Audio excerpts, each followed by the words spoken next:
muy buenos días a todas y a todos. Mucho gusto, Felipe Ramírez, integrante, ya lo decía Carlos, compañero Carlos, de la Dirección de Derechos Fundamentales del Ministerio del Trabajo. Es un placer estar con ustedes. Bueno, la idea de hoy entonces, hablando con Carlos, me decía que era poder reflexionar más, pues dar una charla, unos elementos, si se quiere, de historia sobre el nacimiento de la fiesta nuestra en últimas.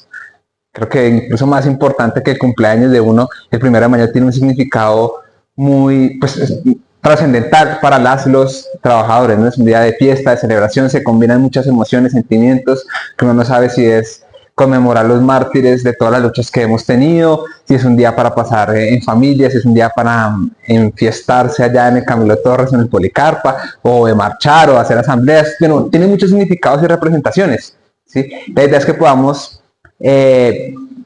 tener algunos elementos sobre cómo nació esta fecha tan especial, porque es bien característica, y más que eso, más que el ejercicio propio del pasado, un ejercicio de proyección, que es lo que en últimas marca el ejercicio del 1 de mayo, un ejercicio de esperanza y de visión de futuro, aún más cuando estamos ahora, ustedes bien sabrán, en la discusión de la consulta popular, el tema de la reforma, y pues una agudización en últimas de la lucha de clases, pues, en últimas, ¿sí? Del capital, de lo que significa el trabajo y demás. ¿Listo?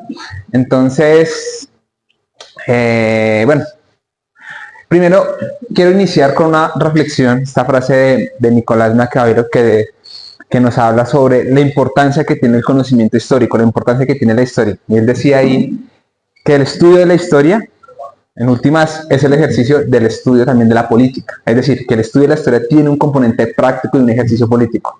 ¿Sí? A veces uno piensa que la historia, que conocer algo del pasado es algo de eruditos, ¿sí? O solo un ejercicio de investigación de teóricos y demás, de historiadores o de científicos sociales, y no le ve su practicidad y no ve que eso tenga alguna repercusión en el ahora, en el presente, ¿sí? Ya Maquiavelo nos decía que en esencia estudiar la historia es lo mismo que la política, porque si uno, entre comillas, domina el pasado, uno domina ¿qué? El presente y el futuro, ¿sí? Porque son las representaciones de cómo uno se construye. Uno en últimas es un conglomerado de acciones del pasado que lo hacen llegar uno hasta acá, de lo que uno sabe, de lo que uno siente, de lo que uno vive, de sus experiencias, de sus trabajos, etc., de todas las suertes o desgracias que ha tenido en la vida. Y si uno puede controlar el pasado común, la memoria de la gente, pues la puede controlar fácilmente, ¿sí?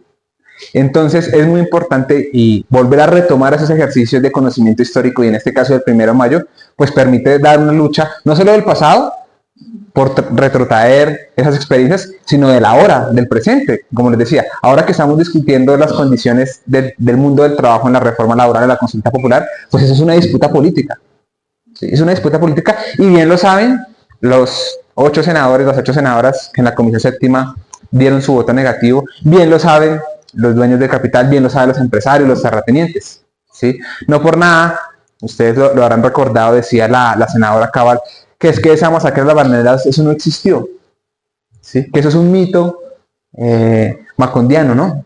Se lo inventó García Márquez, pero que en verdad no fue así, que eso no hubo una masacre, solo una pequeña represión a unos trabajadores de allá en el Magdalena. Y si uno se queda con esa historia, pues lo cierto es que no tiene referentes de lucha, ¿sí? No tiene referentes de organización, porque como niega el pasado o construye otro tipo de pasado, esa es la disputa que nos estamos dando hoy día, una disputa de la memoria, pero la memoria tiene un contenido práctico. Y ya Maquiavelo hace ya varios siglos lo sabía, ¿sí? Recuerden que él es uno de los, si se quiere, el fundador de la ciencia política, ¿sí? Cuando escribió el Príncipe, ¿sí? Entonces, esto solo para decir la importancia que tiene conocer estos ejercicios teóricos e históricos en concreto, y que tienen una practicidad política. Esto es de la hora, no es una cosa pues del pasado así nomás. Listo. Continuando con esto, yo quisiera preguntarles, cuando uno habla, pues en el colegio ve que es historia, no sé qué, y habla de que algo es histórico, ¿sí? Es que el estallido fue histórico, habla de ciertos sucesos que son o no históricos. La pregunta que quisiera plantearles es, ¿qué creen ustedes que hace que algunas cosas sean históricas y otras cosas no sean históricas? Que marcan un inicio y un final de otra etapa. Okay, entonces, que marcan un inicio y un final de otra etapa. ¿Qué más? ¿Qué criterios componen eso? Que cuando dice, uy, eso sí fue histórico. Señora. Lo trascendental que fue en el momento. Lo trascendental, ok, ¿qué más? Crear una enseñanza y una experiencia. Una enseñanza y una experiencia. ¿Alguien más? Listo. Hay un autor que murió hace poco, un historiador indio, de la India, de Bengala, más exactamente, que se llama Ranay Guha. Creo que vivió 100 años, casi 100 años. Murió hace 1 o 2 años. Y ese historiador, ahí está el apellido Guha, tiene un libro que se llama Las voces de la historia. Y en ese libro él habla, me parece muy interesante y traerlo a colación, que resulta que cuando uno aprende historia, ¿sí? Y esos criterios que definen lo que es o no histórico están dados por lo que él dice una ideología estatista. ¿Eso qué quiere decir?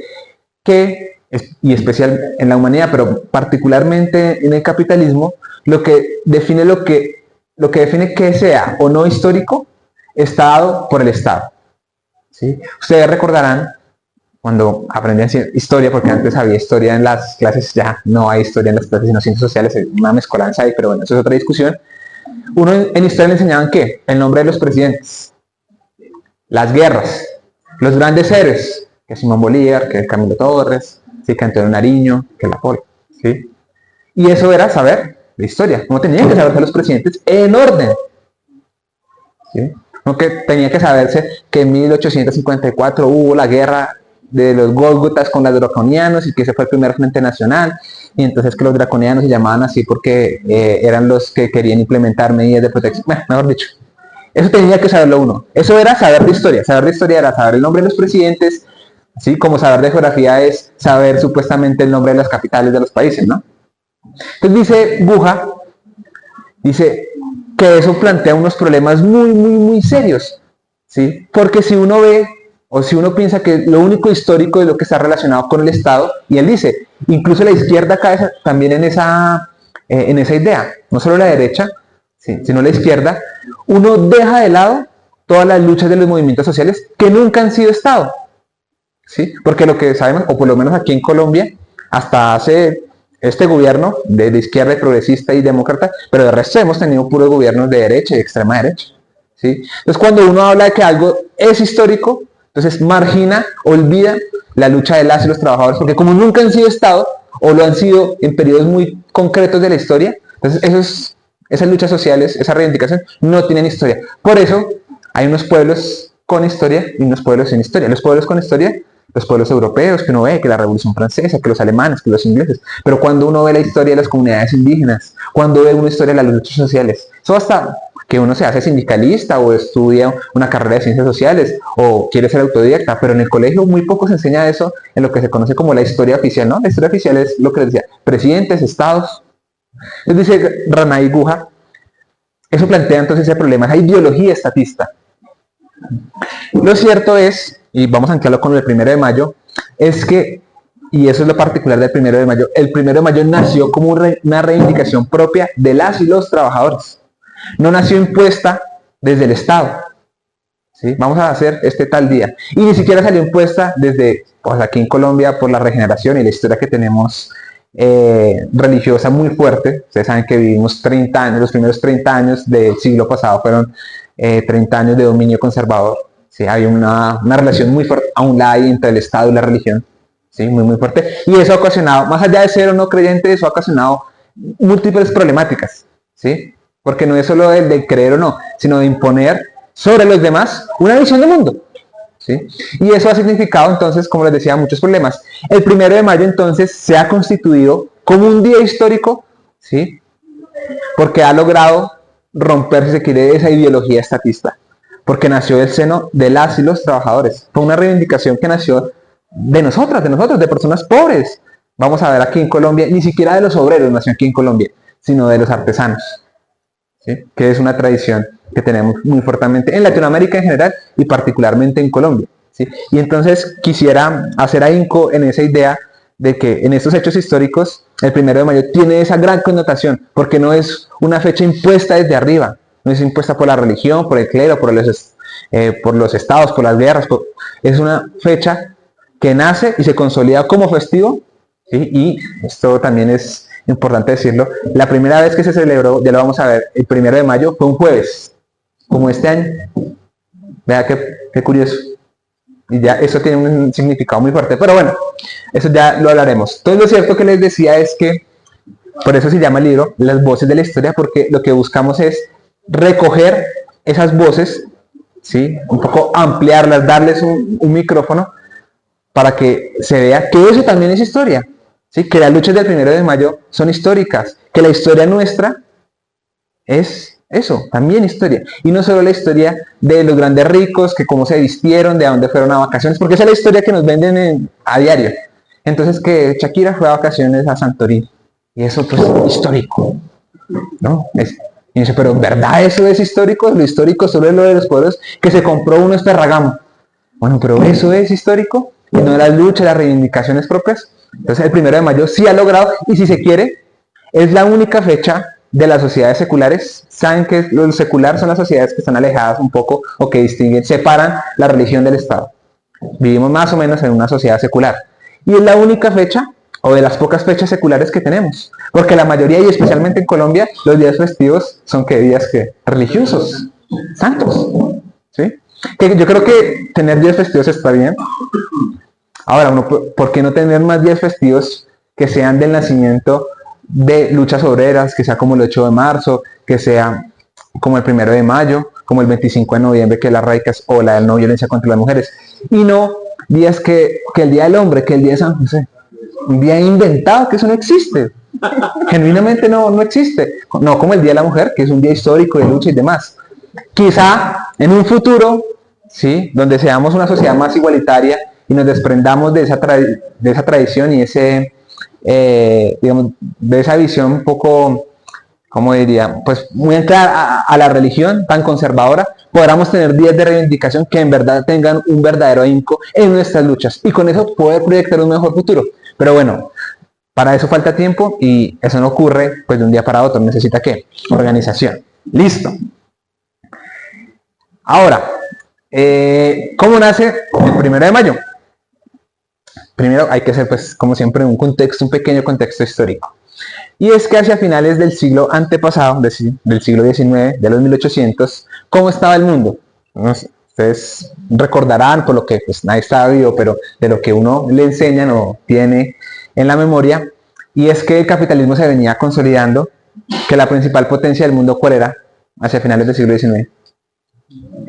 Inglaterra, ¿sí? Y que había un gran avance tecnológico, y fruto de ese avance tecnológico, pues se estaba incrementando el capital. Y como ya ha enseñado Marx, cuando crece el capital, crece la clase obrera. Porque para poner en funcionamiento el capital, se necesitan obreros, ¿sí? Eso de que ponga su dinero a trabajar, uno sabe que eso es mentira. El dinero no trabaja, las máquinas no trabajan, ¿sí? Usted ponga a trabajar una retroexcavadora, no trabaja. Trabaja es el obrero que sabe manejarla. Incluso en eso de la llamada inteligencia artificial, tiene que haber una ingeniera o un ingeniero que programe la computadora, que lee la base de datos, ¿sí? Las máquinas no trabajan. Las únicas personas, los únicos que trabajamos, somos los seres humanos. De ahí ese libro, bueno, ese texto tan maravilloso de Engels, el papel del trabajo en la transformación del mono al ser humano. El trabajo es propio de los seres humanos. Pues crece el capital, crece la clase obrera. Inglaterra estaba colocándose en la cúspide del desarrollo mundial, ¿sí? Por encima de China. Recuerden que China venía de años de ser el centro del mundo o de ser una potencia mundial, y después de las guerras del opio, hacia mediados del siglo XIX, cae en un eclipse que dura hasta un siglo, hasta que hacen la revolución. Pero bueno, el caso es que Inglaterra era la principal potencia mundial y el capitalismo requería muchos recursos. Y los recursos se sacan no solo del norte, sino del sur global, ¿sí? Nosotros, como vivimos en una dependencia del norte, ¿sí?, que aquí exportamos un montón de cosas, materias primas, carbón, oro y alimentos, pues estaba reconfigurando la relación norte-sur. Para toda esa producción que necesitaba el norte global, pues de dónde salían los recursos del sur, Latinoamérica, la India, China y demás. África, por supuesto. Y eso implicaba que unas disputas de los países centrales por esas materias primas. De allí, por ejemplo, que pasará años después, el nacimiento o el origen de la Primera Guerra Mundial, que en últimas no era sino una repartición imperialista del mundo. ¿Qué países, potencias se repartían en el mundo? Esa es. Pero bueno, ese es el contexto que tenemos. Y también un contexto, pues decíamos, como crece la clase obrera, también crece su unidad, su organización, su fuerza. Ya se había disuelto la Primera Internacional. Recuerden que la Primera Internacional fue una organización especialmente europea de obreras y obreros en la que confluían dos vertientes, una socialista y una anarquista. El referente de socialista era Marx y el referente del anarquismo era Bakunin. Y ellos vivían agarrados. De hecho, hay una anécdota muy interesante que Marx plantea una carta que decía que la Internacional, cuando se estaba fundando la primera, decía que es que ese Bakunin le estaba metiendo unos ateos allá a la Primera Internacional. Marx pues no era muy devoto de Dios ni nada de eso, pero decía es que esto no es una asociación de ateos, sino de obreros, independientemente si creen o no en Dios. Y decía, y Bakunin aquí metiendo que porque son ateos, entonces a meterlos nomás. Bueno, vivían agarrados. El caso es que esa Primera Internacional feneció. Entonces, ese es el contexto histórico. Y tenemos también hacia finales de ese siglo una lucha muy importante sobre la jornada laboral. Quizá ustedes han tenido la oportunidad de leer el Capital. Yo no recuerdo, es el capítulo como 9º o 10º del tomo 1, en el que Marx, creo que es el capítulo más largo incluso, en el que Marx habla de la jornada de trabajo. Es un texto, ese capítulo es muy, muy, muy lindo porque habla de todos los, como los inspectores de trabajo en Inglaterra, un poco lo que hay inspectores de acá de trabajo en el ministerio, pero definitivamente esos inspectores de Inglaterra nos llevan años luz a los actores del ministerio. Y sobre cómo era la jornada laboral. ¿Recuerdan cómo eran esas primeras jornadas laborales? ¿De cuántas horas? 18, 15 horas. Esa era la jornada laboral. Es decir, ni siquiera había leyes sobre la jornada laboral. No existían. La jornada laboral la inventamos ¿quiénes? Los obreros, gracias a la organización obrera. Antes no había jornada. ¿Sí? La jornada laboral en la época de las bananeras o principios del siglo XX no existía, en el sentido de que no había una legislación que fijara un tope de jornada.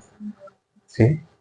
Eso mismo ocurría en los inicios del capitalismo. La gente trabajaba 18 19 horas al día. Las niñas y los niños trabajaban 15 12 horas. Y en este capítulo Marx narra cómo esa hambre canina del capitalismo por plusvalía suponía entonces esa extensa jornada laboral de 18 19 horas al día.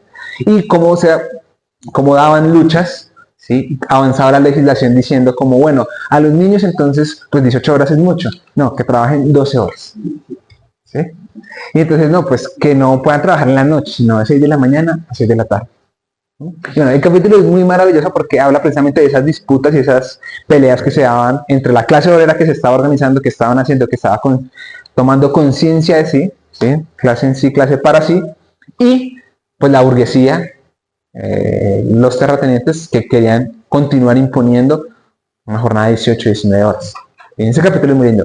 Y bajo ese contexto entonces hay un hito, es un hecho histórico que ocurre en Estados Unidos, en la ciudad de Chicago, que es la revuelta de Hyde Market.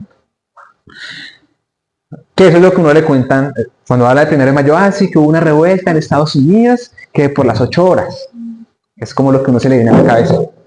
Efectivamente, en 1886, en Chicago, que era la segunda ciudad más importante de Estados Unidos, ocurrió una revuelta, una serie de huelgas, ¿sí? Porque en el movimiento obrero mundial se estaba uniendo y había una disputa, no solo por la jornada, pero en concreto sobre la idea de las 8 horas, las famosas 8 horas que conocemos hoy día.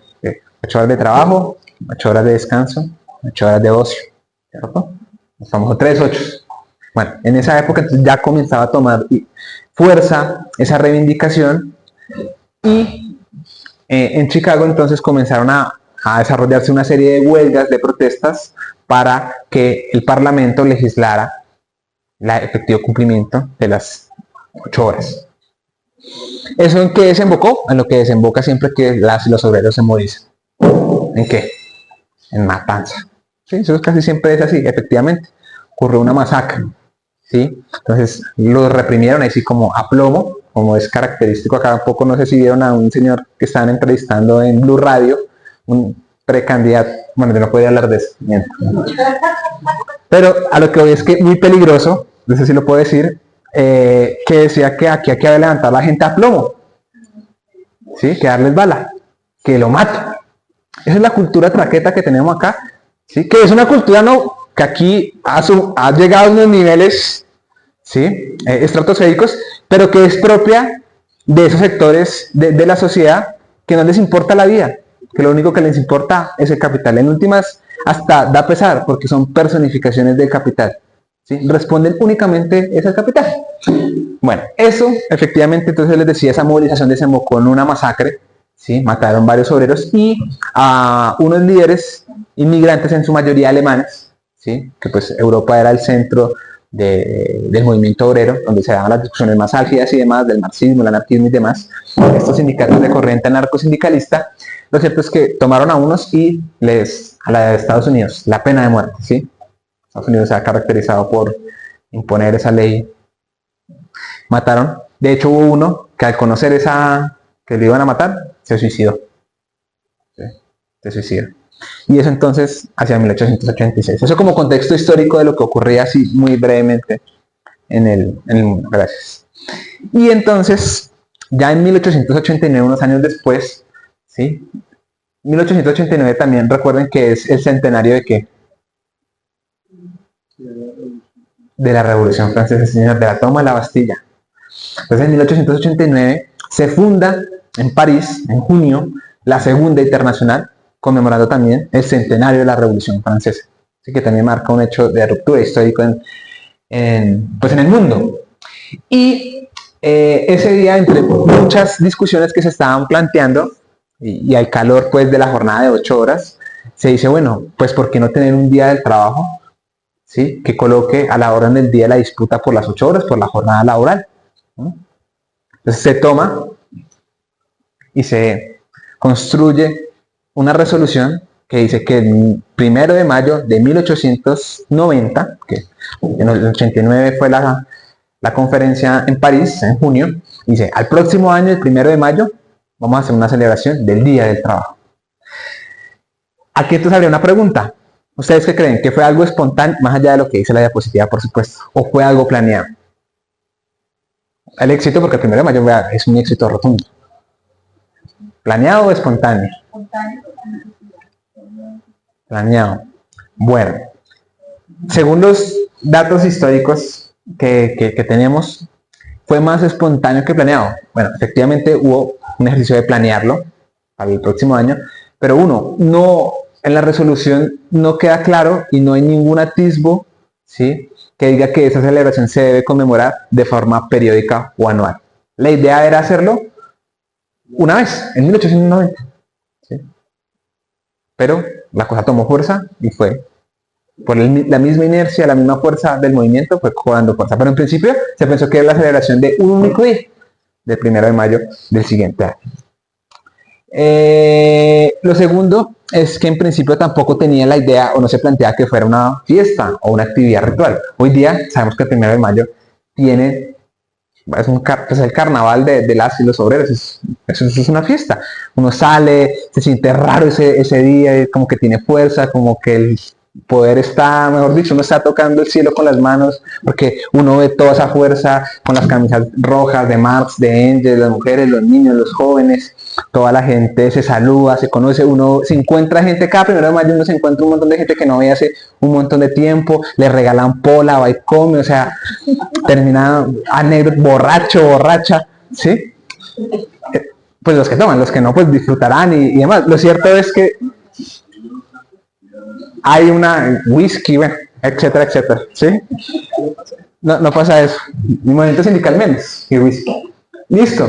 Pero no tenía ese carácter. Se pensó que era un día de conmemoración del Día del Trabajo, pero no se pensó que fuese una fiesta como es hoy día, en la que se reunían hombres, mujeres y niños. Recuerden que quienes principalmente componían el movimiento obrero eran hombres, ¿no? Porque las mujeres continúan, si aún hoy, continúan relegadas al mundo de los cuidados, pues en esa época mucho más. Y uno de los éxitos, ya lo veremos, pues poder integrar a toda la familia obrera. Pero bueno, no había esa idea de que fuera fiesta o ritual, ¿sí? En esa en esa proposición o en esa resolución no hay una, digamos que no queda claro o no se orienta que eso tuviera ese carácter. Y por último, pues tampoco la resolución consideró que eso fuera importante. De hecho, la prensa que informó sobre la realización del Congreso, ¿sí? Al hablar de esa resolución, ninguna prensa de izquierda, a ningún periódico de izquierda mencionó ni la fecha ni que se iba a hacer al siguiente año, sino como, sí, se va a hacer una conmemoración en 1890 y ya. Pero no mencionaba que iba a ser el 1 de mayo, no mencionaba el carácter que iba a tener, sino quedó como una resolución así, sin más.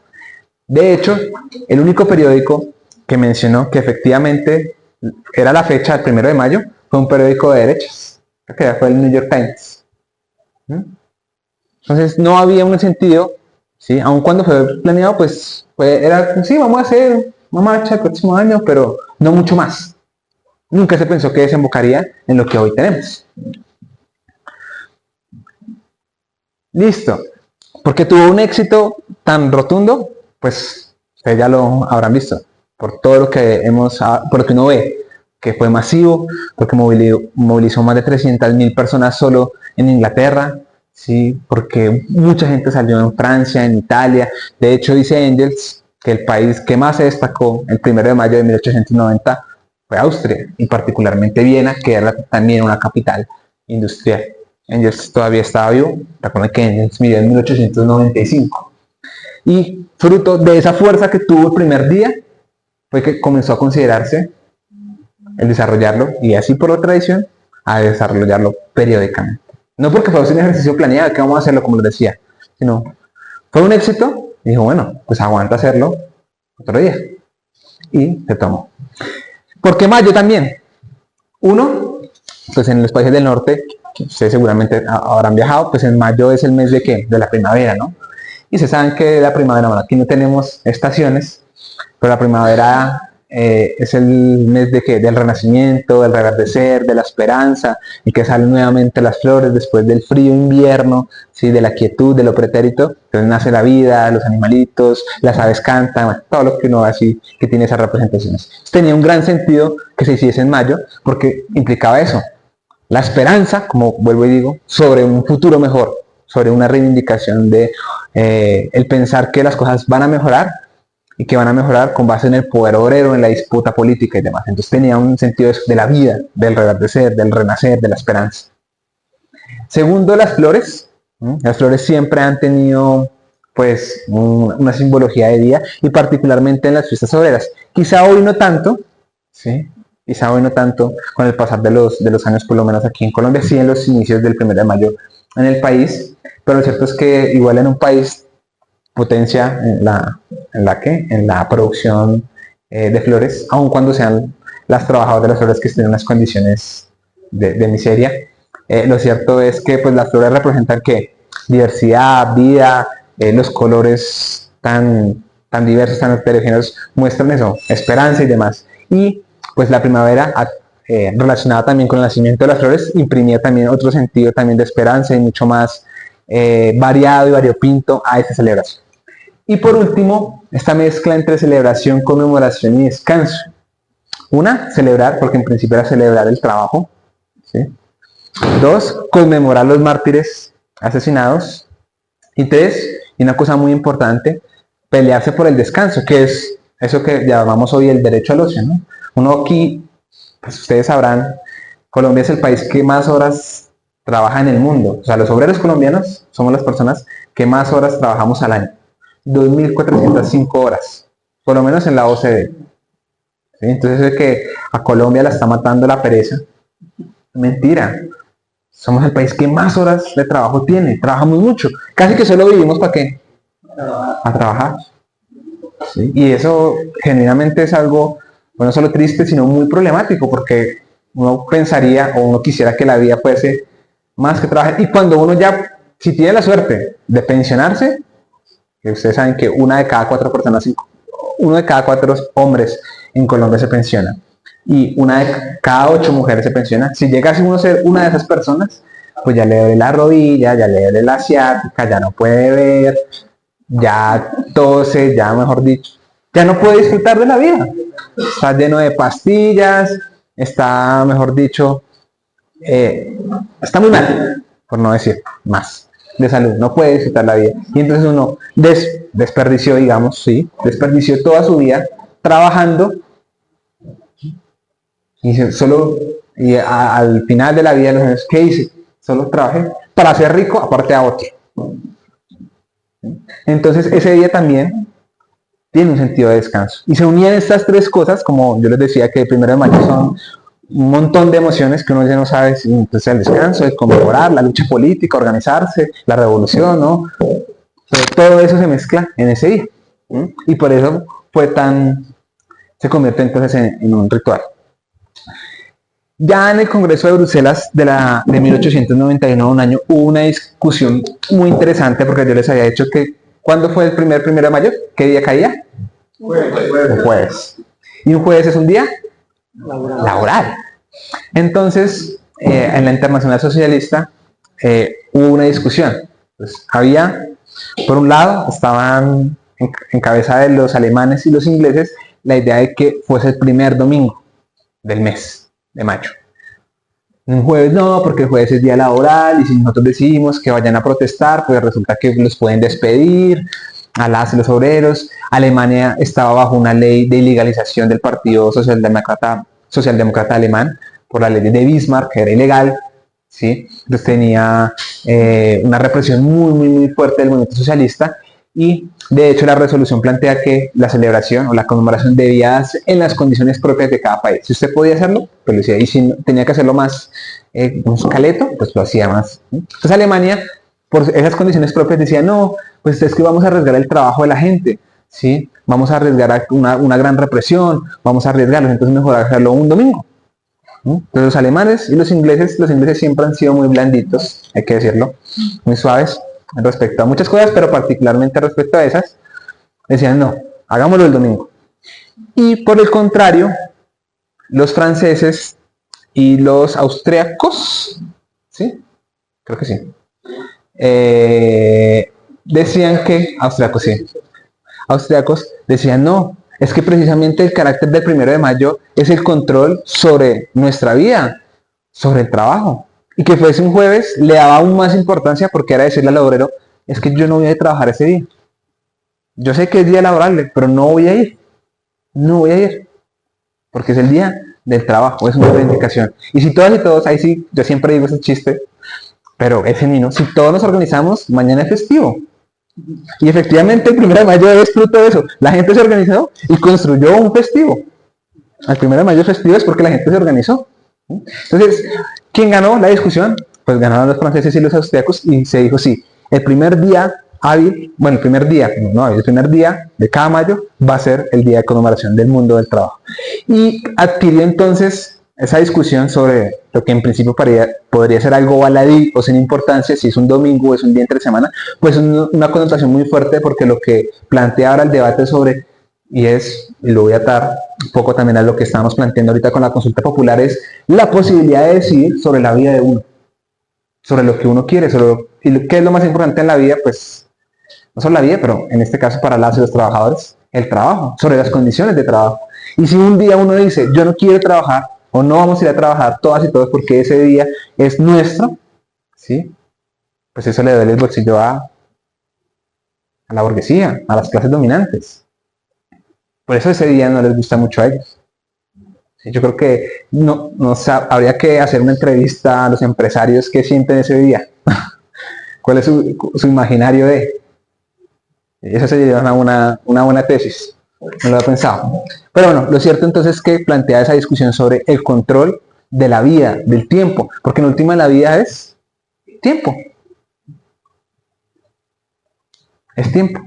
Y cuando uno sabe que cuando la vida se va, más allá de que uno crea en la reencarnación o en otro mundo, pues no vuelve. ¿Sí? Y el tiempo sí tiene, pues, cuando es sagrado en últimas. ¿Sí? Los momentos que uno puede disfrutar con la familia, con la pareja, de descanso, pues son momentos que nunca más van a volver. Y uno puede, y entonces los obreros, la discusión que daban es, entonces nuestra vida está solo en función del trabajo, que es lo que estamos planteando también con su con su qué, pues no es igual, pero más o menos también con lo de la consulta, es pues que él hace los trabajadores decían sobre cómo quieren trabajar, sobre su vida. Y no lo decían siempre los mismos y las mismas de siempre, que son los que estudian en las universidades del norte, que saben hablar muy bonito el inglés, que estudian en Gringolandia, y vienen acá y no, es que el trabajo debe regularse de esta forma. La jornada debe ser hasta las 9, hasta las 10 de la noche. ¿Sí? Aquí hay que flexibilizar la contratación. No, que sea la misma gente quien decida. Y esa era la discusión entonces que se daba sobre ese día. Como digo, parecía baladí, parecía sin importancia, pero era fundamental, porque lo que estaba planteando es, bueno, aquí, ¿quién tiene la batuta? ¿Quién tiene el poder sobre el trabajo? Al menos por un día. Ojalá, imagínense si nosotros pudiéramos hacer eso, replicar los 600, ¿cómo son 364 días más? Pues sería otra la voz. Pero lo que muestra ese día es que sí es posible. Si podemos hacerlo un día, creo que podemos hacerlo 2, 3. Así ocurrió también, por ejemplo, y a propósito del paro del 28, cuando ocurrió lo mismo el 21 de noviembre del 2019, ¿recuerdan? Ese gran paro de las centrales, que bueno, es un día. Incluso las centrales dijeron, no, es solo hoy. Pero eso se deschavetó. Y la gente dijo, ¿cómo así que solo hoy? No, es mañana y pasado mañana y duramos porque ya llegaba diciembre. O si no, quién sabe cuándo iba a parar. Fue más de un día. Y eso no fue planeado, claro, fue planeado que fuera ese día. Pero lo que siguió fue espontáneo. Fue la suma de la indignación, de la rabia, de la esperanza por construir algo distinto. Ya después se podrá balancear qué ocurrió después de. Lo cierto es que tuvo un carácter también espontáneo. Y algo así ocurrió. Entonces, este señor, ahí no se ve muy bien, Víctor Adler, fue un dirigente del Partido Socialista en Austria y planteaba a propósito de esta discusión esta frase, la voy a leer. Este es el sentido de la fiesta de mayo, del descanso del trabajo, que temen nuestros adversarios. Esto es lo que les parece revolucionario. Y es que efectivamente, si uno se plantea el descanso del trabajo, no trabajar, y es todas estas discusiones que giran en torno a, bueno, que la riqueza no la crean los trabajadores. Y entonces, ¿para qué necesitan que uno vaya a trabajar? Yo no he visto ningún rico que no necesite trabajadores. Sí, porque si son tan buenos, pues que trabajen ellos. Si son tan inteligentes, si son tan productivos, no nos molesten. No, déjenos descansar. Ahora, evidentemente ellos saben que eso es una frase de cajón. Que lo cierto es que sin nosotros, pues no se mueve el mundo. Sin las y los trabajadores no se crea plusvalía, no se crea riqueza. ¿Sí?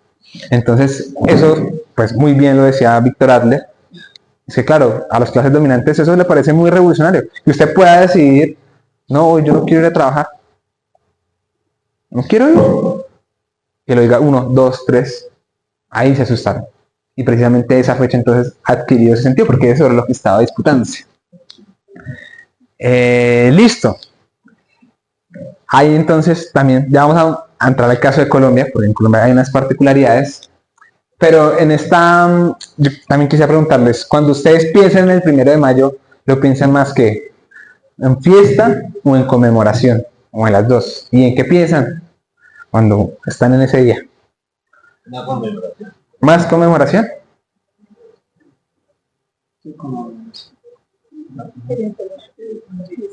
En Colombia lo volvimos fiesta, dicen acá. Más que bueno, puede ser todo lo que conmemoramos lo volvemos fiesta. Entonces también hubo una discusión que se dio a inicios de esta fecha entre anarquistas y socialistas, porque ¿qué decían los anarquistas? Los anarquistas decían, no, este día es de lucha, no madre, este es el inicio de la gran huelga, y si no es la huelga no queremos nada, aquí es para conmemorar el asesinato de los sindicalistas de Chicago, de High Market. Entonces este es un día de lucha política, de hacer asambleas, esto no es un día de fiesta, no de tomar, no de festejar, no. ¿Sí? Casi que lo convirtieron en un martirologio, ¿no? Solo por los mártires. Y día de confrontación.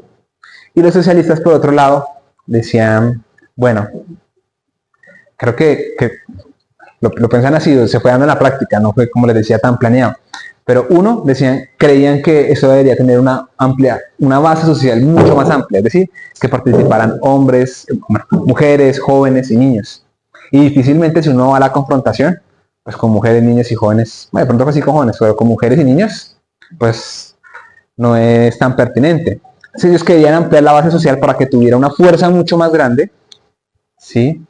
Y también pues era una disputa política sobre quién orientaba ese día, si el movimiento anarquista o el movimiento socialista. Entonces, o era fiesta o era conmemoración. Como les decía, es un poco de las dos, pero lo cierto es que comenzó a ganar mucho más fuerza que fuese una fiesta. Entonces, en la que participarán hombres, mujeres, y ese, claro, es un día de descanso, digamos, ¿sí? En el que usted no va a trabajar. Y cuando usted no va a trabajar, ¿con quién pasa regularmente su tiempo? Con la familia. Luego, si ese día no era de trabajar, después listo, usted sale a marchar, y después de salir a marchar, va con sus hijos, con su novia, con su esposa, con sus novias, con sus novios, con sus hijos, con sus hijos. Y era entonces natural compartir con la familia, y ese compartir con la familia pues le daba también un carácter festivo a ese día, porque no, hola, pero bueno, igual puedo seguir, ¿qué? Pues no se circunscribía solo no se circunscribía a solo entonces la conmemoración de los mártires, sino que había una amplitud de la base social. Y eso era en último lo que el movimiento socialista quería, que fuese mucho más amplio y en la que todas y todos tuviesen su lugar, ¿sí? Entonces, en esa disputa se movió el sentido del 1 de mayo, ¿sí? Y entonces, bueno, al final, ¿por qué tuvo tanto éxito? Uno, porque fue, como ustedes mencionaban, al ser histórico, una ruptura con todo lo anterior. No era una fiesta como el 25 de diciembre, una fiesta religiosa, ¿sí? El día del San José, ¿sí? No. Fue una fiesta que nació del seno de las y los trabajadores, ¿sí? Fue una fiesta que nació planeada hasta un punto, pero fundamentalmente espontánea, que nació de la propia lucha de las y los trabajadores. Y eso le dio una connotación mucho más fuerte, porque cuando lo que es de uno, pues uno lo defiende con más fuerza. Entonces las y los obreros pudieron concientizarse y con su experiencia de que esa fiesta o ese día nació de su propia lucha. Luego eso le dio un carácter mucho más fuerte y lo que hizo fue soldarla y hacer que fuese mucho más cercana. Claro, porque era una experiencia que ellos mismos habían creado, no que venía impuesta por otra persona, ¿sí? Y eso entonces le dio mayor fuerza a la conmemoración de ese día. Dos, también, lo que les mencionaba, porque adquirió un carácter popular, de unión de toda la gente. Incluso el 1 de mayo, ¿sí? Conforme fueron pasando los años, comenzaron a participar más trabajadoras y trabajadores indistintamente si eran o no socialistas, o si eran o no anarquistas, o si estaban o no sindicalizados, ¿sí? Era un carácter del pueblo. Entonces ya no eran solo el obrero, pues, de casco y martillo, sino también el trabajador independiente, las mujeres, los jóvenes. Es decir, adquirió ese carácter de fiesta popular de todas y todos, y entonces amplió su base social y le dio mucho más fuerza. Y por último, más que un evento que se fundaba en el pasado, ¿sí? Como les decía, que los mártires y en la conmemoración, que tiene un lugar, por supuesto, lo que buscaba el 1 de mayo era una reflexión sobre el futuro. Y ya vamos a ver algunos ejemplos sobre lo que ello significa. Y es que aquí los obreros lo que pensaban era cómo que en el futuro llegará a decir un rojo amanecer en la que no tendremos que trabajar obligados, ¿sí? En la que no dependeremos de la bota del patrón, de la bota del terrateniente, sino que los mismos trabajadores, las mismas trabajadoras, podríamos decidir sobre nuestra vida en general y sobre nuestro trabajo en particular, ¿sí? Una añoranza, pues, hacia un rojo amanecer, ¿sí? Hacia un futuro, hacia un mejor porvenir. Entonces, más que fundarse los mártires, el 1 de mayo comenzó a adquirir un criterio de futuro. Y claro, a uno lo moviliza el futuro más que el pasado, por supuesto. Los sueños, vamos a mejorar, lo moviliza a uno mucho más. De hecho, hoy precisamente, y esa es la discusión con estas ideas de la nostalgia, que nos quieren vender un pasado dorado, ¿no? Que es que todo pasado fue mejor. ¿Cuál pasado? O sea, que siempre han matado. Sacó el pasado del Frente Nacional, el de Pablo Escobar. ¿Cuál pasado que fue mejor? Una dorada ya que nadie conoce y nunca nadie ha vivido. Y no solo en Colombia, en el mundo. ¿Para qué?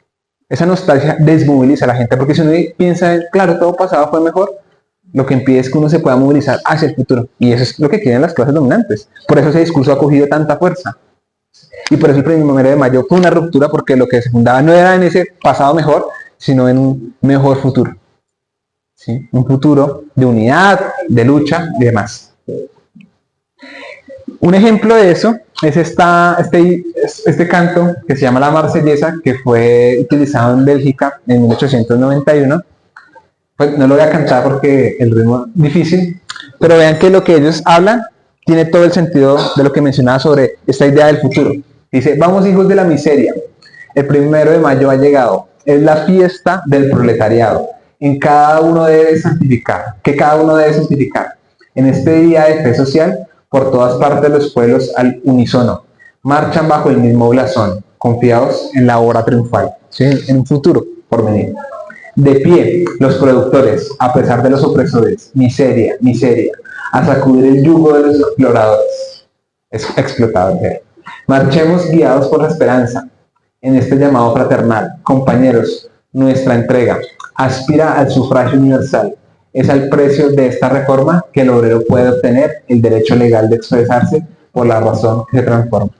¿Sí? Ven entonces que ese sentido de fiesta, ese sentido por supuestamente clasista, de uno es la clase obrera, otras son los capitalistas, pues hacía parte íntegra de esta conmemoración, que es, como les mencionaba, no como las fiestas tradicionales que tenemos y demás. Aquí sí hay un sentido muy profundo de conciencia y de lucha política y de esperanza hacia el futuro. Y no solo eso, sino que con el paso de los años, también quizás se ha perdido un poco, había una reivindicación, una del sufragio universal. Recuerden que en muchos países todavía no era permitido el voto universal, ¿sí? Y si era permitido era solo para los hombres, ¿sí? Entonces había una disputa también. El 1 de mayo comenzó a tener también un carácter del sufragio universal, del ejercicio de la votación, y dos, de la paz, ¿sí? Porque ya los vientos de guerra, ¿sí?, se estaban sintiendo. Efectivamente, esa fue una de las causas por las que se disolvió la Segunda Internacional de 1914, porque muchos de esos partidos apoyaron la entrada de sus respectivos países a la guerra, ¿sí?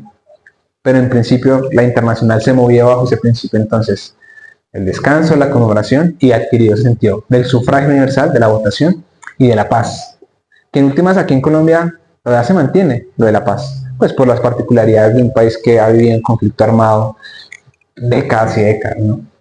Pero bueno, esto entonces retrata, ¿sí?, y es muestra del sentido que tenían el 1 de mayo para los obreros durante el nacimiento de esta gran fiesta. Listo, ¿esta es la mía?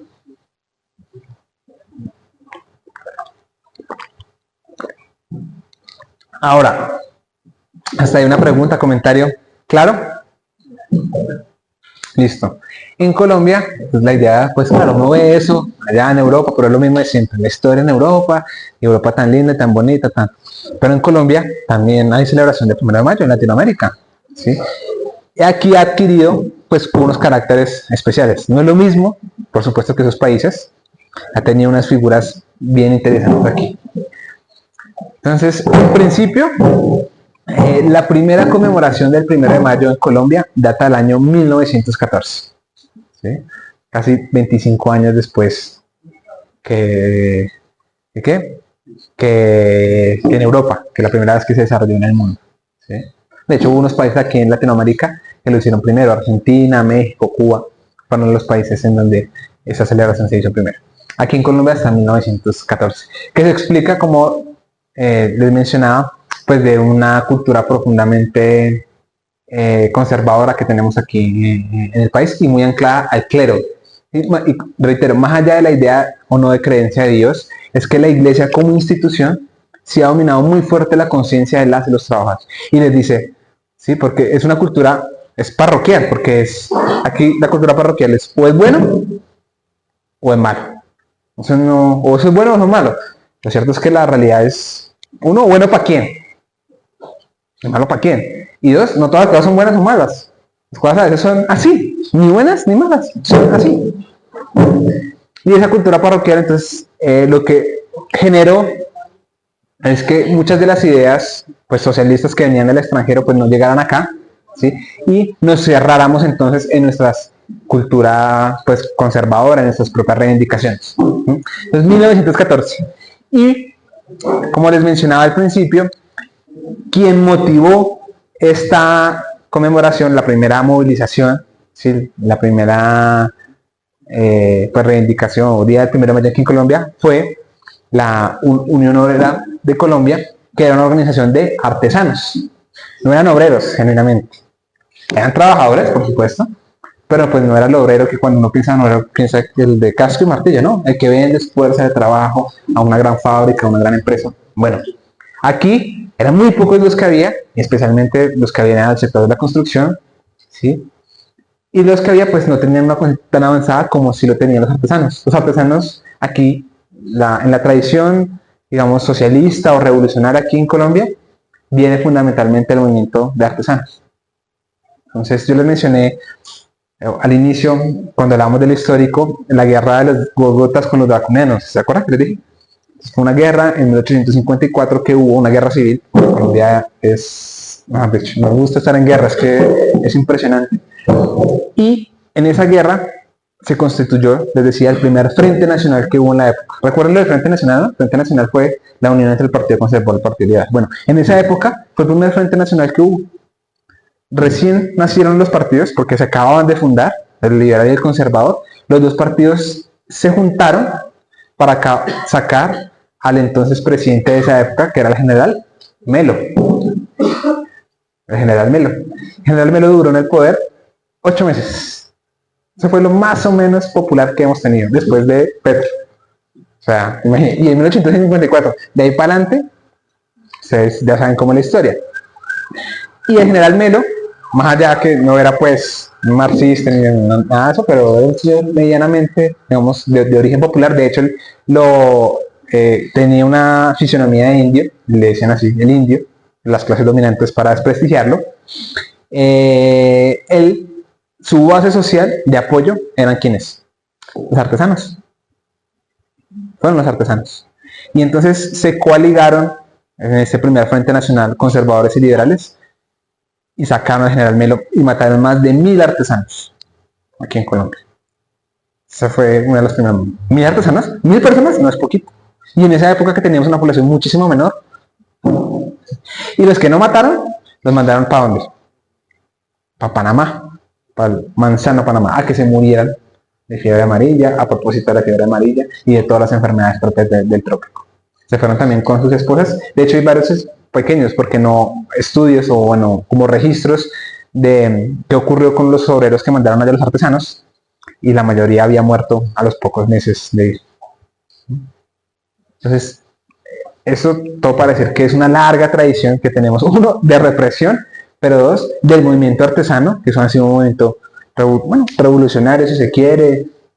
Es que no me gusta la palabra tanto progresista, pero por lo menos de avanzada y de vanguardia. Son entonces los artesanos que en 1914 crean. Y no la crean tampoco bajo la segunda o la primera internacional y las ideas socialistas de Karl Marx, de Capital, del proletario de todo el mundo unido, no. ¿Sí? De hecho, era más bien como un desfile que se hizo, ¿sí? Y no tenía un sentido de clase todavía muy claro. Sí había una idea de que unos eran los dueños de los medios de producción, los dueños de fábricas, y otros eran los artesanos y obreros. Y ellos, como su nombre lo indica, se reconocían como obreros, no como artesanos. Vea qué cosa tan paradójica, aun cuando eran artesanos, fundamentalmente. Porque para ellos, obrero era una categoría que se relacionaba al pueblo. Entonces, cuando decían obreros, ellos entendían por obrero no solo el propiamente obrero, sino un artesano, el trabajador en general y los pobres. Para ellos tenía esa, digamos, esa amplitud, esa categoría. Era bien variopinta y que recogía una heterogeneidad de labores y funciones.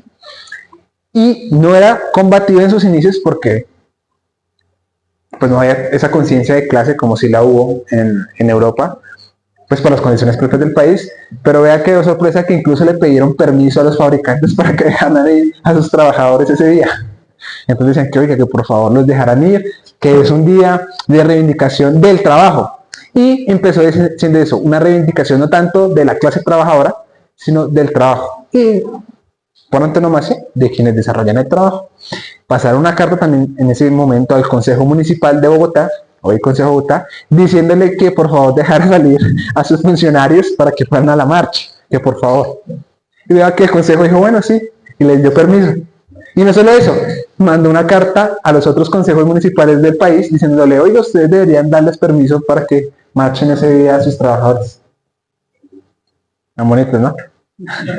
Pero bien curiosos, o sea, claro, no había ese sentido de clase, de lucha, de revolución, pues eso fue adquiriéndolo después, pero por lo menos en principio y en los nacimientos de la conmemoración aquí en Colombia, fundamentalmente fundada por artesanos, que eran quien orientaba, se recogía como obrero a toda pobre trabajador, así indistintamente, digamos, de su forma de vinculación, de su forma de contrato y demás, y pues no había un sentido de confrontación, sino de reivindicación del trabajo. ¿Sí? Hasta se pedía permiso para faltar ese día y a que la gente no la despidiera, y de que, bueno, ahí dieron permiso. Lo que les decía, entonces, entre pueblo, obreros y artesanos, no había una diferenciación clara entre esos, sino que ellos decían, pues, clase obrera, y en clase obrera entonces cabe el contratista por orden de prestación de servicios, la vendedora informal, la trabajadora de los cuidados, el indígena, el campesino y demás. Y esto es algo que incluso, luego también yo soy sindicalista, como sindicalistas, digamos, en confianza podemos decir, y es que nos falta mucho ese sentido clasista en el movimiento sindical que habría que recuperar de esas épocas, que ellos recogían a todas las y los trabajadores indistintamente de su forma de vinculación o de dónde trabajaran. Para ellos era pueblo. Luego el pueblo pues tiene un carácter antagónico con los propietarios. Así también fue cuando se fundó la USO. La USO, el sindicato petrolero que ustedes bien conocerán, cuando se fundó, afiliaba a todos los que fuesen de Barranca. No solo los que trabajaban en la Troco. Cualquier persona que viviese en Barranca Bermeja se puede afiliar a la USO. De eso algo se mantiene en la USO. Por ejemplo, la USO afilia personas tercerizadas y contratistas. Eso se mantiene. Hay muchos sindicatos que no lo hacen. No, que ustedes no, porque ustedes trabajan para otra empresa, luego no. Nosotros sí, porque somos los de la empresa matriz, luego. O no, que ustedes son contratistas, entonces ustedes no son trabajadores. Bueno, que yo, en lo personal, que esas experiencias, que son experiencias de María Cano, de Eduardo Maecha, de Ignacio Torres Giraldo, son experiencias que nos servirían mucho otra vez. Pero bueno, en principio entonces había una fusión así de la concepción de obrero. No era de proletarios del mundo unidos, pero sí dice, bueno, los pobres somos un mismo grupo. Listo, entonces yo les decía que, pues, ustedes bien lo saben, Colombia es una sociedad muy, muy parroquial, muy anclada al clero, a la iglesia, eso tiene todavía unos fundamentos muy, muy fuertes, incluso hoy día, pues hay varios partidos que son de iglesias acá, o sea, en Colombia, digo, el partido Mira, por ejemplo, el de Colombia Justos Libres también, tienen fuertes relaciones con la iglesia, y muchas veces, no siempre, esas relaciones pues vienen dadas en contra de las y los trabajadores. De hecho, el Partido Colombia Justos Libres votó en contra de reforma, aun cuando había un acuerdo. Pero bueno, el caso, y lo que quiero mencionar aquí, es que la iglesia en principio veía con desdén esa conmemoración, esa celebración. Decían muy como así que los obreros por su propia autonomía, por su propia independencia se están organizando, se están movilizando y están creando días y movilizaciones que no tienen que ver con el día de San José, que no tienen que ver con la Semana Santa. No le gustaba mucho eso a la iglesia, ¿sí? Pero como fue tomando fuerza estas celebraciones y estas conmemoraciones año tras año, la iglesia, que ha sido muy astuta y muy inteligente, dijo, bueno, yo tengo que llegar ahí. No puedo, si yo me margino, eso es lo que pasa en política, si uno se margina de la discusión, pues otros toman las decisiones. Entonces la iglesia y el clero, ¿sí? Cuando estas primeras movilizaciones comenzaron incluso a tener un tinte de crítica a la iglesia, los primeros discursos de los artesanos y de los líderes planteaban críticas a la iglesia, ¿sí? Pues no porque fueran ateos, porque criticar a la iglesia no es ser ateo. ¿Sí? Eso son dos cosas muy distintas. Una cosa es la institución, ¿Cuál es el Dios? Bueno, no habría Dios sin institución. Pero lo cierto es que ellos no planteaban odas al ateísmo, ni a quemar iglesias, ni a Satán, sino tenían críticas con la iglesia y el funcional de la iglesia y el poder que ellos tenían, y porque había unos sacerdotes, unos clérigos que tenían mucho y vivían en la sociedad, y los creyentes de base pues no tenían con qué comer. Y esas eran las críticas que ellos planteaban. Y decían también que pues si Dios mandó eso, si Dios decía que eso debía funcionar de esa forma. Entonces la iglesia, para no marginarse de esa discusión, comenzó intentó cooptar la celebración y participar en ella. ¿Sí? Y entonces participar en los desfiles, dar dinero, hablar con los artesanos, con los trabajadores, ¿sí? Y quiso subordinar a sus intereses. De una u otra forma, eso también ocurrió con el Partido Liberal, no tanto con el conservador, pero con el Partido Liberal. ¿Qué era lo que les preocupaba? ¿Recuerdan la frase que vimos de Víctor Adler? Que tomar descanso era algo que consideraban los poderosos revolucionarios. Entonces el Partido Liberal y la Iglesia decían, esto puede comenzar a colocarse color revolucionario. Y antes de que eso ocurra, es mejor que nosotros los guiemos, participemos y podamos cooptar esa celebración y le demos eso, una celebración o conmemoración era del Día del Trabajo, no del Día de los trabajadores, que dicen, porque lo que se quería conmemorar era el trabajo como acción. Y los obreros lo que estaban era comenzando a darse cuenta pues que la acción la desarrollaban unas personas en concreto, los trabajadores. Y comenzó entonces a darse una disputa sobre la orientación política de ese día. Ahora, esas primeras entonces experiencias fueron transformándose en 1914, en 1915, 16, 17, y hubo otro hecho histórico o un hito que marcó un cambio en el sentido del 1 de mayo, que fue la masacre de los Astres. ¿No? ¿Ustedes la han escuchado? ¿Quizá? Que estamos llenos de masacres, es que les decía, es impresionante eso. En 1919, el presidente era Marco Fidel Suárez, un conservador. El señor Marco, de hecho, hay un colegio en Tunjuelito que se llama así, horrible ese nombre. Marco Fidel Suárez, vean cómo es este estatista. Es que somos, aparte, unos cipayos. En 1819 se conmemoraba el centenario de la independencia de Colombia, ¿sí? De la batalla de Boyacá, que fue en 1919. La batalla de Boyacá fue en 1819, entonces en 1919 se conmemoraba los 100 años de la independencia, de esa batalla. Para conmemorar esa fecha tan importante, el presidente quiso hacer un desfile, ¿sí? Una movilización, y hacer unos nuevos trajes para el ejército. Hasta ahí, pues, digamos, normal. Ahora, ¿qué fue lo que ocurrió? Que él dijo, la orden que dio fue que esos trajes los hicieran no los artesanos de Colombia, sino los mandaran a hacer ¿dónde? En Estados Unidos. Imagínense, para conmemorar nuestra independencia, vamos a hacer los trajes de nuestro ejército en el norte, o sea, en Estados Unidos. Eso evidentemente molestó a los Astres, los emberracó, y los Astres salieron a movilizarse en contra de tan absurda medida. Decían, ¿cómo así que vamos a conmemorar nuestra independencia mandando a hacer los trajes del ejército al exterior? Pues hagámoslo nosotros, ¿no? Eso fue lo que dijeron, palabras más, palabras menos. Y pues, ¿cómo respondió el gobierno de Marco Fidel Suárez? Como no podía responder de otra forma un gobierno de esa calaña, por utilizar el término, asesinándolos. Ahí no se ve muy bien, pero entonces aquí el cómic o la caricatura hay un señor que se ve con un arma, ¿no? ¿Sí lo ven? Que está disparando unos cables arriba que son pájaros, o sea, son obreros con cara de pájaros. ¿Por qué ese cómic? Porque la versión oficial del ejército fue que ellos dispararon al aire, ¿sí? Para disolver la movilización, y que al disparar al aire pues cayeron unos muertos, ¿sí? Entonces el cómic dice, claro, pues dispararon al aire, que estaban los obreros como pájaros, ¿sí? Ese es el sentido del cómic. Pero entonces, ¿qué ocurrió? Eso fue el 16 de marzo, si no estoy mal, de 1919. Esa masacre que ocurrió con los Astres, lo que dio fue un impulso al 1 de mayo y radicalizó esa conmemoración. ¿sí? Entonces, veníamos de una conmemoración, sí, el día del trabajo, de que uno pide permiso para salir, ¿sí? De que hace un desfile y demás.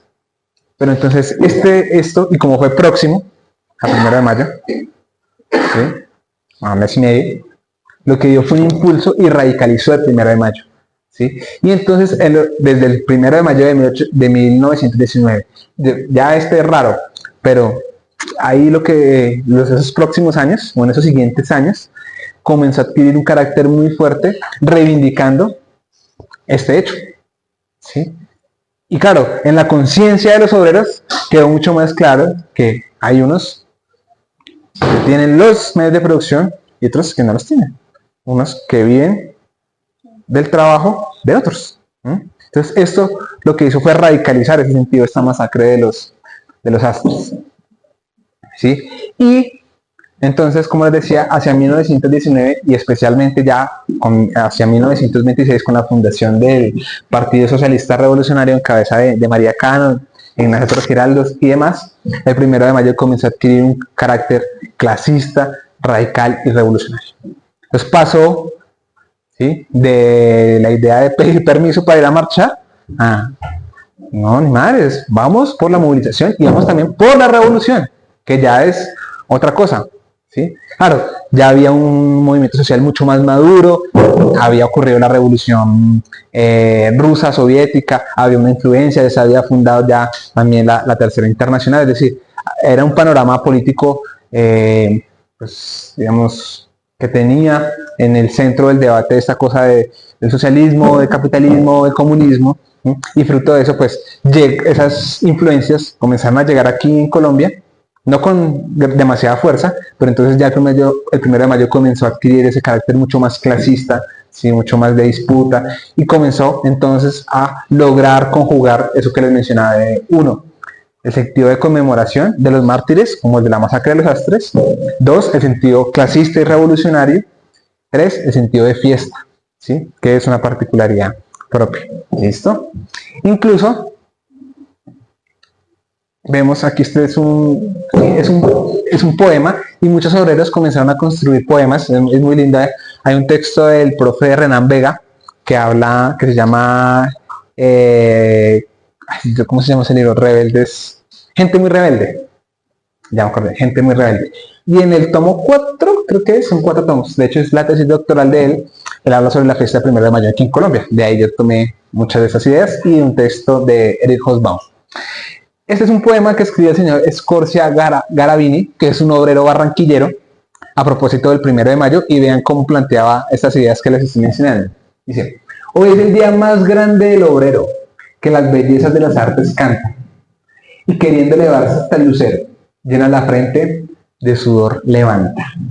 Cesa el trabajo por doquier se mire, el entusiasmo del obrero fuerte, y hasta vibran las cuerdas de la lira en los mismos panteones de la muerte. Primera aurora de mayo florido, salve para ti, porque traes en tus cabellos del sol por venir, del sacro rayo. El llenar de flores senderos, cantas en tu guitarra de destellos la suprema virtud de los obreros. ¿Sí?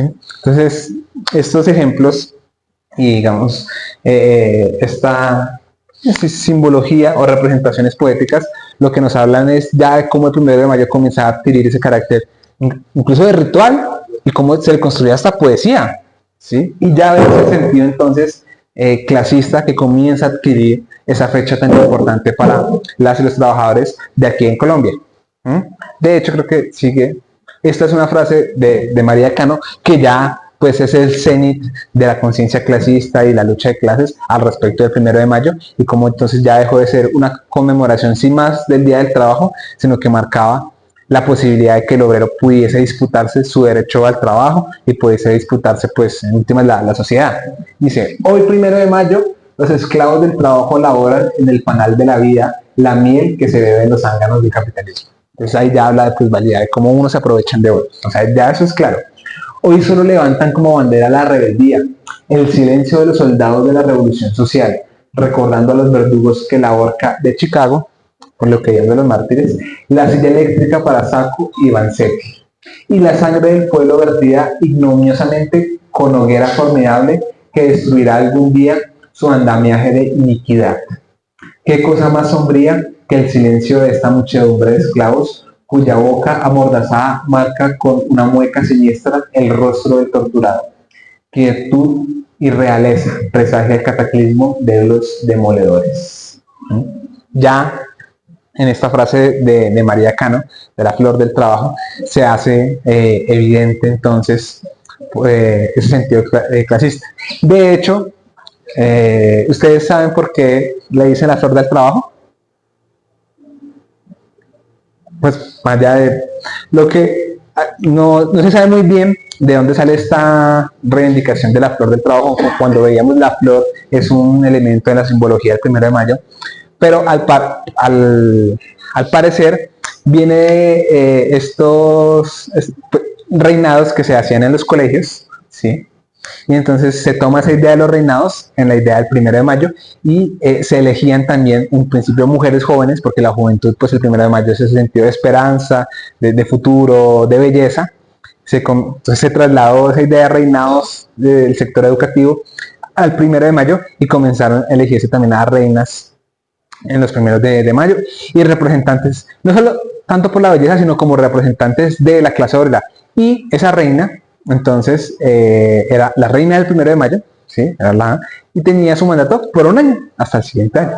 Fruto entonces de esas discusiones también y como de esas simbologías y representaciones de las flores del reinado, pues se le colocó también a María Cano la flor del trabajo, pues por su experiencia, la palabra compañera, por su experiencia y su agitación, sus habilidades en el manejo como lideresa y demás, y por ese sentido las flores del 1 de mayo, de la movilización, de la esperanza en un futuro mejor. Señor.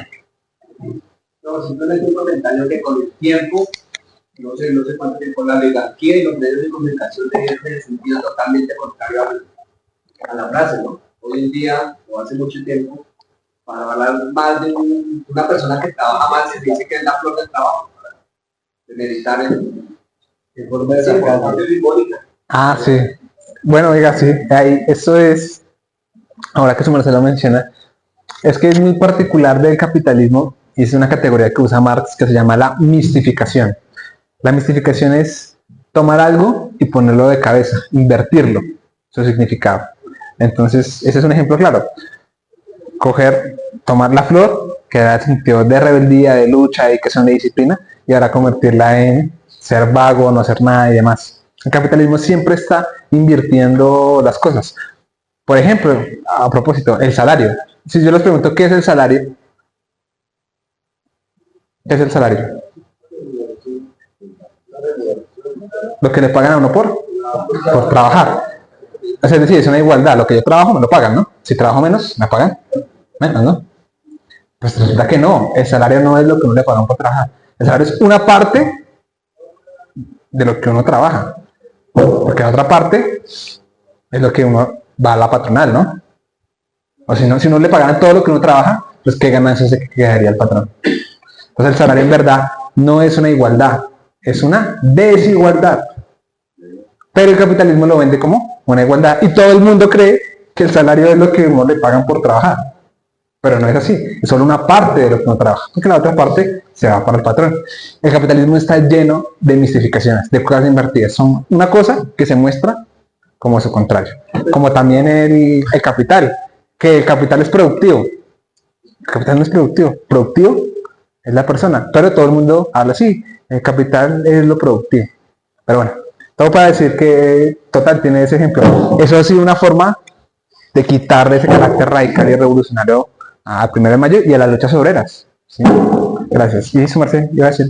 No, que ahora está siempre el trabajador, ni siquiera el salario como tal, sino hay que hacer más, porque tenemos que sentirnos agradecidos de tener la oportunidad de trabajo. La gente, inclusive, ni siquiera hace lo que le corresponde en el regular laboral, sino que está invitado a hacer más. Por eso le dicen que le ponen la camiseta, le dicen que tiene que colaborar, lo hacen parte del sistema para considerar que es demasiado importante dentro de dentro de la estructura. Y con eso, pues claramente entrega más de lo que inicialmente debe hacer.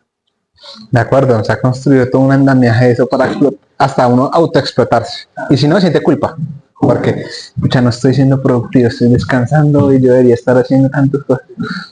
Y que para complementar la opinión de Don Luis, en la época la comunicación sí jugó un papel importantísimo, tanto así que en el periódico La Gaceta fue callada por un periódico aledaño que se llamaba el papel, los papel periódico, creo que era el otro periódico nacional de ese entonces de Bogotá. La Gaceta venía de Cúcuta, pero igualmente se estableció en Bogotá y era un periódico más trabajador, que cuando vienen los papeles vienen ya prácticamente en contra de la noticia de la Gaceta, porque la Gaceta, recordemos que empezó como un periódico nacional de imprenta propia. Cuando vienen los periódicos que hoy en día conocemos como El Tiempo, venía era más que todo a contrarrestar la noticia de Gaceta. Tanto así que hay un momento donde apropian Gaceta, ¿no? Eso fue más o menos para después de 1800 años. Okay. No, ahí pues todos los ejemplos efectivamente se inscriben en esa lucha que hay por la información y por el significado de este día tan especial. Y este es un señor, de pronto ustedes lo han escuchado, Luis Tejada, fue un joven revolucionario, murió muy joven, de 26 años, de tuberculosis en Girardot. Nos partimos de un extraordinario líder. Se daba entonces un sentido, y es con lo que quisiera iniciar terminando esta charla, sobre una reflexión sobre el trabajo, sobre el tiempo, el trabajo y el ocio. Y es esa discusión sobre, leámosla y ya reflexionamos sobre. Claro que dice Luis Tejada a propósito del 1 de mayo. Hay que esperar en que al fin llegará al mundo una saludable cordura. Todos nos convenceremos de que lo más espiritual, lo más hermoso y noble será luchar apenas por lo estrictamente necesario para llevar una existencia modesta y sobria. Entonces nos aficionaremos un poco al delicado placer de no hacer nada y nos convenceremos de que en realidad no se debe perder el tiempo trabajando tanto. Vea lo que dice Luis Tejada, que es lo del 1 de mayo, como les decía, ese derecho a no hacer nada, a descansar, a los... Esto es más o menos lo mismo que decía es el yerno de Marx. El yerno es el esposo de la hija, ¿sí? Sí. Eso es, yo me conformo en yerno y cuñado. El yerno de Marx era Paul Lafargue, que escribió un libro sobre el derecho al ocio. ¿Sí? De hecho, él fue quien dio la apertura al Congreso de 1889 de la Segunda Internacional, el yerno de Marx. Ese libro es, bueno, aquí tenemos nuestro propio Paul Lafargue, de Tejada, bueno, mucho más joven, pero plantea lo mismo, es el derecho que tenemos a no hacer nada, a descansar, a estar echado en la cama, durmiendo, descansando. Y no esa idea que es capitalista, productivista, de uno siempre estar trabajando. Siempre estar haciendo algo, siempre estar respondiendo un mensaje, siempre estar... No, ¿por qué no el derecho al ocio, a descansar? Porque la vida solo debe ser trabajar. ¿De cuándo acá? ¿Quién se inventó eso? Pues el capitalismo nos ha impuesto esa lógica. Y gracias al desarrollo tecnológico, pues entonces tenemos la luz artificial, los computadores, el internet, y no hay ningún lugar, casi, que le diga usted no puede trabajar. Que usted es computador. Antes que porque tenía que ser escritorio, ahora pues ya es portátil. Antes que el internet, ahora que hay wifi ya lo puede llevar portátil. ¿Sí? Entonces no hay ningún lugar casi que uno no pueda para el capitalismo. O sea, no hay lugar para el descanso, no hay lugar para el ocio. ¿No? Por eso las enfermedades del siglo XXI son el estrés, el burnout. Esas son las enfermedades que tenemos hoy día. Sí, la ansiedad. Que la generación de cristal, no es cierto, es una generación pues que no tiene vivienda, que no tiene derechos laborales, que está en un servicio. ¿Y cómo quiere uno entonces que no tiene referentes de lucha del pasado? ¿Y uno cómo proyecta un futuro de lucha y esperanza si no tiene referentes de lucha y esperanza en el pasado? Pues es muy difícil. Luego, lo que está, la reflexión de Luis Tejada, es la reflexión también a propósito del 1 de mayo, que quisiera, pues, entre todas, nos las llevemos, porque creo que esto es una cosa de nunca acabar, y es, bueno, el significado del 1 de mayo también es ese derecho al descanso, a la fiesta, a dejar de lado el trabajo, ¿verdad? Lo que perder el tiempo en trabajar. Cuando uno pensaría que perder el tiempo es descansar, a lo contrario, él dice, no, a vivir con lo necesario, porque yo tengo que vivir entonces con la casa más lujosa, con el último celular, con el carro más caro de todos. Claro, eso me lo imponen con los tenis de 1 millón, 2 millones, porque no puedo vivir pues con sí, una ropa, así que tengo mi carrito y mi celular, porque tengo que siempre esperar a tener más y más y más y más y más, y tener aparte más que el otro, y si el otro tiene más que yo, pues yo lo envidio. Pues a vivir con lo necesario. Creo que esa es sin duda la reflexión que nos hace Luis Tejada. Y en esta misma vía, también nos lo dice Marcuse, Herbert Marcuse de la Escuela de Frankfurt. Dice, la libertad es vivir sin agotarse en el trabajo, sin angustia, el juego de las facultades humanas. La realización de la libertad es un problema de tiempo. La libertad es tiempo. Reducción de la jornada laboral al mínimo que transforma la cantidad en calidad. Una sociedad socialista es una sociedad en la que el tiempo libre y no el tiempo de trabajo es la medida social de la riqueza y la dimensión de la existencia individual. Casi que lo que está diciendo Marcuse es, usted es rico si tiene tiempo libre. Esa sí es la verdadera riqueza. No tener un montón de plata. ¿De qué le sirve si usted vive totalmente ocupado, si no puede disfrutar, si no puede salir con sus hijos, con su novio, si no puede descansar, si no puede leer? ¿De qué sirve? Pues no sirve de nada. Lo que dice Marcuse, en una sociedad socialista, en una sociedad rica, lo que mide la riqueza es entonces el tiempo libre. ¿Cuánto libre es usted? Claro que eso no le va a interesar a los dueños de las fábricas, a los dueños de los bancos, a los dueños de las multinacionales, de las grandes empresas, que usted tenga tiempo libre. ¿Sí? Porque el mundo está también dándose la discusión. Ya no queremos una jornada de 6, 5 días laborales, sino de 4. Ya no la jornada de 48, sino 45, 42, 40 horas. ¿Sí? Y incluso eso, ¿cuáles son los datos o los productos de eso? La gente es más productiva, la gente es más feliz, la gente lee más, hace más deporte. Y es natural cuando usted tiene tiempo libre que hace otras cosas más chéveres, más divertidas.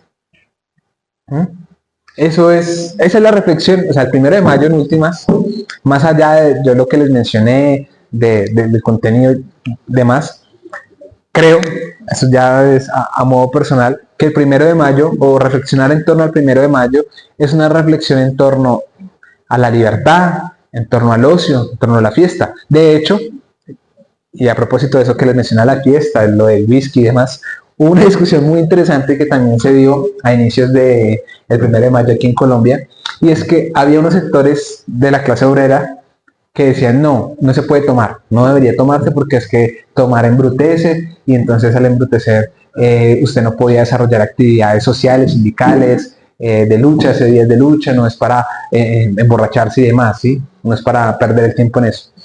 Y otros también decían, no, pues si es fiesta, también eso tiene un lugar dentro del obrero, de la vida del obrero, ¿sí? Y esas dos discusiones fueron muy, muy, muy fuertes, porque pues también está la empresa de Bavaria. Ustedes saben que Bavaria, para promocionar la cerveza, decía que la chicha embrutecía, ¿no? Sí, y hoy pues la cerveza no. Parece que no. No lo he comprobado. Pero había esa discusión, entonces, reitero, retomo, es la discusión sobre el tiempo de trabajo, sobre la libertad, sobre la fiesta, sobre el uso del tiempo, sobre, en últimas, poder decidir sobre nuestras vidas. Eso es lo que plantea esa reflexión sobre el 1 de mayo, y que es una reflexión fundamentalmente, considero yo, hacia el futuro. Ver el pasado, sí, pero hacia el futuro, de cómo nos pensamos un futuro distinto. Yo estoy seguro que aquí nadie quisiera trabajar más. O, bueno, de pronto sí, que alce la mano y lo tenemos fichado. Esquiró, mentiras. Pero lo cierto es que uno quisiera trabajar de rico, chévere, o sea, pero vivir solo para trabajar, Yo creo que el 1 de mayo es la invitación a pensarse otras cosas distintas, y eso a través de la organización, de la unidad, y eso nos muestra la historia. Yo no sé, ¿se lo? Bueno, entonces yo cerraría con 3 cositas, con 2. La primera es agradecerles a ustedes por su tiempo, por su escucha, por su participación. En verdad que para el Ministerio del Trabajo estos ejercicios son muy importantes.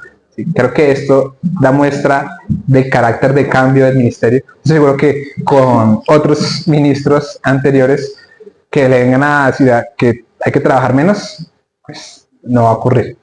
Entonces creo que esos espacios son muy importantes, tanto para el ministerio, o sea, en general, para crear una unión entre la sociedad civil y el Estado, la sociedad política. Y segundo, y a propósito de la consulta, más allá de la invitación, de los 12 SSI y demás, vean que la consulta se inscribe en esto. O sea, eso es la continuidad, la consulta es la continuidad, no del 1 de mayo, pero de todas esas reflexiones, porque lo que está planteando la consulta, que es continuación de la discusión de la reforma, es hagamos un debate público, ¿sí? Un debate de toda la sociedad sobre el mundo del trabajo. Eso es lo que buscó. Eso es lo que buscó la reforma, que todas y todos pudiéramos elegir sobre cómo queremos trabajar, fundamentalmente las y los trabajadores. Y lo que hace la consulta es profundizar ese debate, porque ahora ya le deja el balón totalmente, pongámoslo así, en la cancha de la ciudadanía, de las y los trabajadores. La decisión está ahí.